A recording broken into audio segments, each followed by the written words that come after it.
9? Oh my God, what a snub. 9?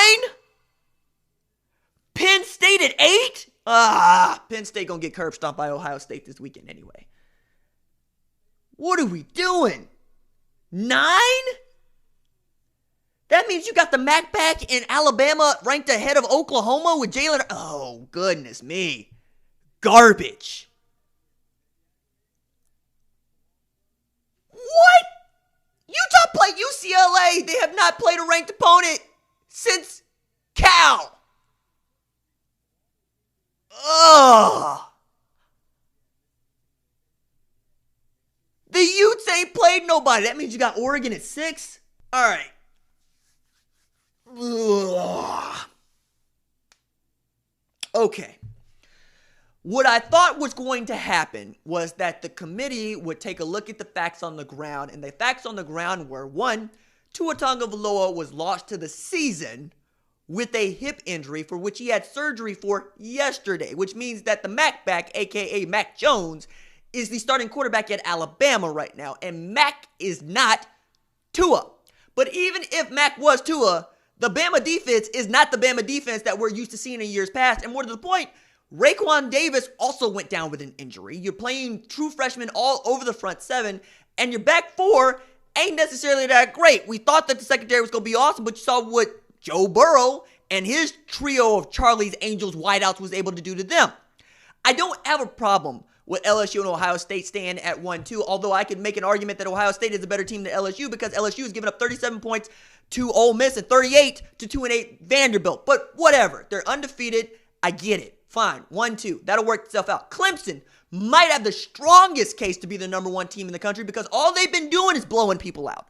And you look at what they did against Wake Forest, 52-3.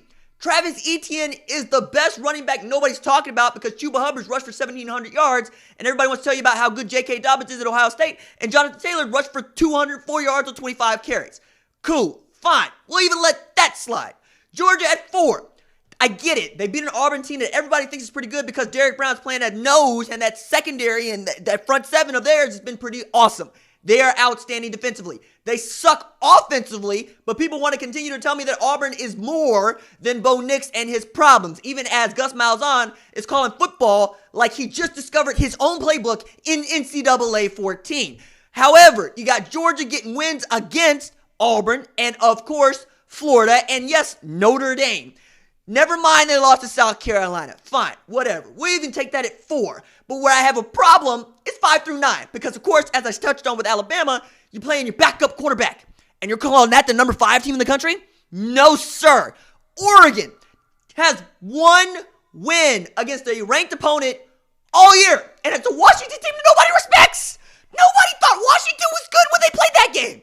Okay? Same Washington that needed to win against Oregon State 19-7. My goodness, okay? Cal beat Washington. Is Cal good? No. Cal is another version of Auburn, but because they play in the Pac-12, people want to talk like they're not as good as Auburn. Auburn plays the SEC, so obviously they're better? No. No, sirree, Bob. And then you're looking at Utah at number 7 off of a win against UCLA when they lost to USC. 4-loss USC. Where Tyler Huntley looked pedestrian. And all y'all want to do right now, tell me Tyler Huntley playing like he's going to be in the conversation for the Davey O'Brien Award? No, sir. It ain't happening. And then at number 8, you got Penn State, who has 2 wins against ranked opponents. Skull-dragged Iowa, skull-dragged Michigan. They got the 1 loss against Minnesota team, who also has 1 loss. And then Oklahoma. Oklahoma gets to claim the thing that Alabama, Oregon, Utah, and Minnesota don't. Wins against 2 ranked opponents. That's twice as many as those teams. Only Penn State gets to say that, but Penn State's going to run into this brick wall called Ohio State this weekend. I can't really understand how Oklahoma is 9 with Jalen Hurts at quarterback, and Alabama is 5 with Mac back at quarterback. It makes 0 sense based on the way that they've been ranking teams in the past. Their own formula says, we value your quality wins. Quality wins come against teams that have numbers in front of their names. That is not the thing that they took into account this week. And they're going to win a ding Baylor for what? For what? Oklahoma came back 25 points down to beat that team on the road. On the road. It was the most watched game all weekend.